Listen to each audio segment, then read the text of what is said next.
मेरा नाम ऋतु है। मैं 23 साल की हूँ और दिखने में खूबसूरत और सेक्सी हूँ। 2 साल पहले की बात है। मैं एक मल्टीनेशनल कंपनी में काम करती थी। उसी मल्टीनेशनल कंपनी में राज भी काम करने के लिए आए। मैं उनसे सीनियर थी। राज बहुत ही हैंडसम थे। जब से उन्होंने ऑफिस ज्वाइन किया था, तब से ही मैं मन ही मन उन पर मर मिटी थी। मेरी अभी तक शादी नहीं हुई थी। धीरे धीरे राज और मेरी गहरी दोस्ती हो गई और फिर हमारी दोस्ती प्यार में बदल गई। 2 महीने के बाद ही हम दोनों ने शादी कर ली। राज का एक छोटा भाई भी था, जय। वो राज से 2 साल छोटा था। उसकी उम्र भी मेरी तरह 21 साल की थी। जय एमए फाइनल में पढ़ रहा था। राज जय को बहुत ज्यादा चाहते थे। जय राज से ज्यादा हैंडसम था और ताकतवर भी। वो बहुत शरारती भी था। हम दोनों एक दूसरे से खूब हंसी मजाक करते थे। मुझे उसका हंसी मजाक करना बहुत ही अच्छा लगता था। राज भी हम दोनों को देखकर बहुत खुश रहते थे। शादी के बाद राज ने मुझसे नौकरी छोड़ देने को कहा तो मैंने नौकरी छोड़ दी। अब मैं घर पर ही रहने लगी। राज से शादी हो जाने के बाद मैं उनके घर आ गई थी। सुहागरात के दिन जब मैंने राज का डंडा देखा तो मेरे सारे सपने टूट गए। उनका डंडा केवल 3 इंच लंबा और बहुत ही पतला था। उन्होंने जब पहली पहली बार अपना डंडा मेरी छेद में घुसाया तो मेरे मुंह से केवल एक हल्की सी सिसकारी भर निकली और उनका पूरा डंडा एक ही धक्के में मेरी छेद के अंदर समा गया। मुझे कुछ पता ही नहीं चला। उन्हें बड़ी मुश्किल से 2 मिनट ही मुझे पेला और झड़ गए। मैं उदास रहने लगी। अगले दिन राज के ऑफिस चले जाने के बाद मैं जय को जगाने गई। जैसे ही मैं जय के रूम में पहुंची तो मेरी आँख खुली की खुली रह गई। जय गहरी नींद में सो रहा था और खर्राटे भर रहा था। उसकी लुंगी खुलकर बेड के किनारे पड़ी हुई थी और उसका डंडा खड़ा था। उसका डंडा 7 इंच लंबा और बहुत ही मोटा था। मैं सोचने लगी कि बड़े भाई का डंडा 3 इंच लंबा है और छोटे भाई का 7 इंच लंबा। कुदरत भी क्या क्या करिश्मे करती है। मेरी कामुकता बहुत ही ज्यादा बढ़ी हुई थी क्योंकि शादी के बाद राज मेरी प्यास जरा सी भी नहीं बुझा पाए थे। इसलिए मैं जय के डंडे को ध्यान से देखती रही।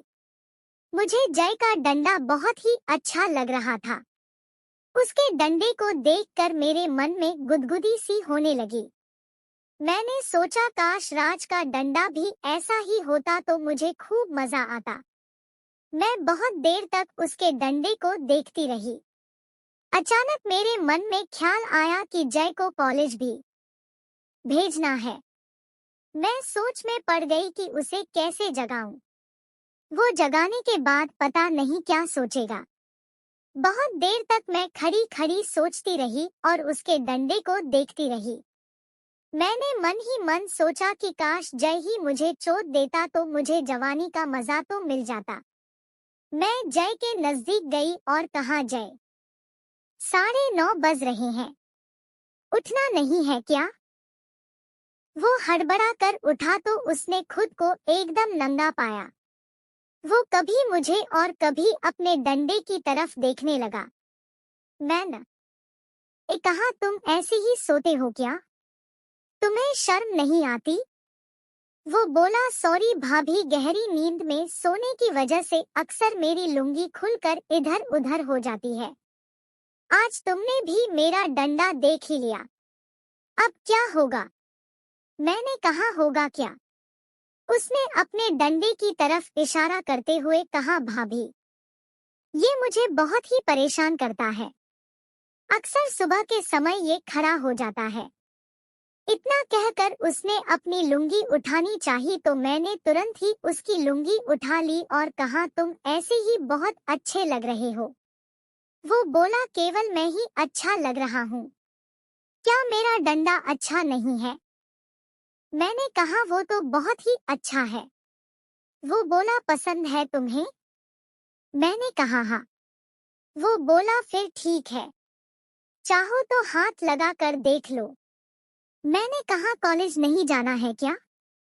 वो बोला जाना तो है, पहले तुम इसे हाथ से पकड़ कर देख लो, उसके बाद मैं कॉलेज चला जाऊंगा। मेरा मन तो जय से पेलने को कर रहा था, लेकिन ये बात मैंने जाहिर नहीं होने दी। मैंने कहा अगर तुम कहते हैं वो तो मैं पकड़ लेती हूँ, लेकिन तुम कुछ और तो नहीं करोगे ना? वो बोला बिल्कुल नहीं। मैंने कहा फिर ठीक है। मैं जय के बगल में बेड पर बैठ गई।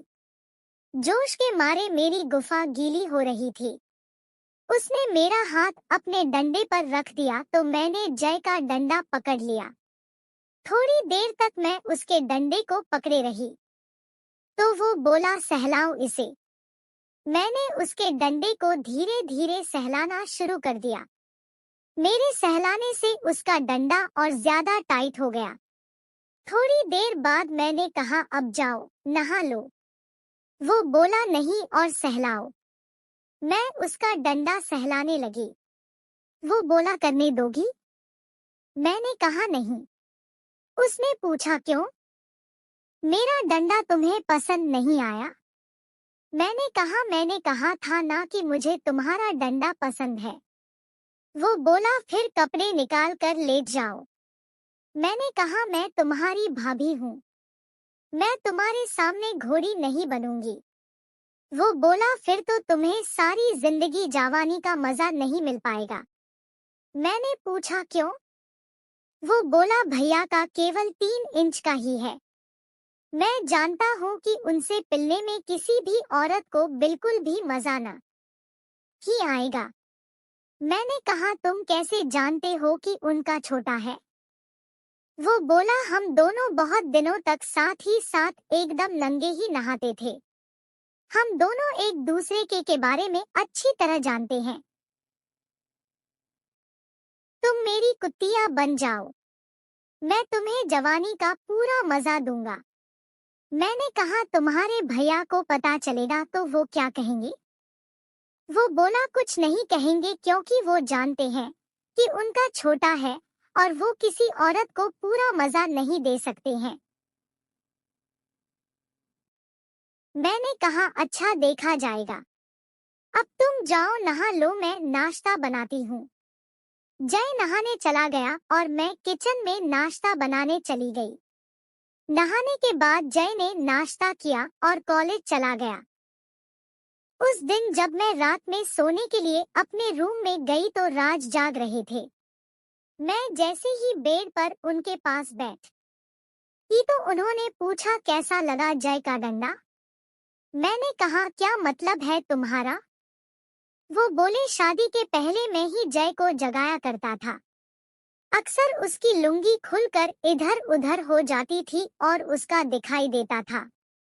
अब तो तुम ही जय को जगाती हो। मैं समझता हूँ कि तुमने अब तक जय का डंडा देख लिया होगा, इसीलिए मैं पूछ रहा हूँ कि जय का तुम्हें पसंद आया या नहीं। मैंने शर्माते हुए कहा आज जब मैं जय को जगाने गई थी तो उसकी लुंगी खुलकर बेड के किनारे पड़ी थी, तभी मैंने उसका देखा था। उसका डंडा तो बहुत ज्यादा लंबा और मोटा है।